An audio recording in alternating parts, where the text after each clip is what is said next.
La FNSE a organisé ce matin un point presse devant le ministère de l'Agriculture au moment où les représentants arrivaient pour travailler dans l'atelier 5 des États généraux de l'alimentation. C'est le sujet des prix qui était à l'ordre du jour ce matin et nous avons souhaité rappeler qu'à l'origine des produits agricoles, il y a des agriculteurs, des producteurs. Donc nous avons distribué des produits à tous les participants et nous avions convié les journalistes pour expliquer que nous tenons aux États généraux. Il y a aujourd'hui sur la place parisienne beaucoup de gens qui disent à quoi bon, pourquoi ces États généraux. Ils ne sont pas aussi concernés que nous producteurs. Nous, nous y tenons vraiment. C'est une promesse du président Macron. Il s'est engagé à s'exprimer au terme du premier chantier, notamment sur le sujet des prix, de la valeur et du partage de la valeur. Nous attendons que début octobre, il donne déjà quelques décisions importantes pour reconstruire du prix, travailler sur une meilleure rémunération pour les producteurs. Nous avons porté plusieurs messages. D'abord que nous sommes favorables au dialogue. On ne peut pas continuer à parler de chaîne alimentaire et être dans l'affrontement permanent. Nous devons passer d'adversaires à partenaires de la chaîne alimentaire.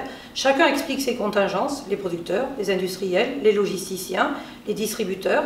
Et puis on trouve des solutions pour tirer vers le haut la valeur de la chaîne alimentaire et mieux répartir les marges qui sont générées.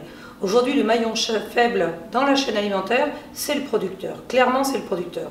Nous avons distribué des infographies montrant par exemple que sur la baguette de pain, c'est 0,045 centimes qui revient au producteur. C'est le niveau de la TVA que touche l'État. On travaille toute une année pour toucher ce prix-là et une taxe prélève le même montant. On peut le transposer aux autres produits, nous l'avons expliqué. Mais vraiment pour les producteurs aujourd'hui, c'est le moment clé pour dire nos produits ont de la valeur, nous sommes capables de faire plus et mieux. Nous avons rajouté de la traçabilité, de l'origine, du bien-être animal, du respect de l'environnement, mais nos prix sont encore et toujours tirés vers le bas. Le dogme du prix bas ne nous convient pas. Beaucoup d'industriels sont à nos côtés aujourd'hui pour l'exprimer et demandent des rendez-vous. Beaucoup de distributeurs commencent à le dire également. Cette prise de conscience, elle doit se traduire par un changement de comportement. Et nous avons proposé un double pacte économique et sociétal. Économique parce que nous avons besoin de rentabilité dans nos exploitations pour continuer à piloter nos exploitations, moderniser, investir, avoir du revenu et innover. Mais nous avons besoin aussi d'une compréhension de l'opinion qui doit savoir que tous ces efforts contribuent à faire de la France le pays de l'excellence alimentaire, de l'excellence sanitaire. Crise après crise, c'est toujours la France qui tire son épingle du jeu parce que nous n'avons pas les méfaits qu'on peut voir ailleurs.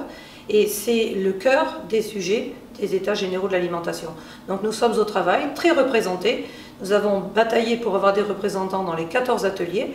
Nous avons 3 représentants dans 5 ateliers, ce qui est important mais ce qui est nécessaire pour porter la voix des différents représentants des producteurs. Nous sommes en travail intensif. Nous espérons que ce mois de septembre sera celui de la concrétisation et que début octobre, des vraies décisions apparaîtront. Nous souhaitons aussi que les agriculteurs contribuent beaucoup plus à la consultation nationale. Aujourd'hui, c'est plus les ONG, les associations et les consommateurs qui participent. Il est très urgent que les producteurs et les responsables de filière s'expriment aussi. Donc, allez sur le site, parlez, répondez aux questions et faites valoir aussi vos aspirations via la consultation publique.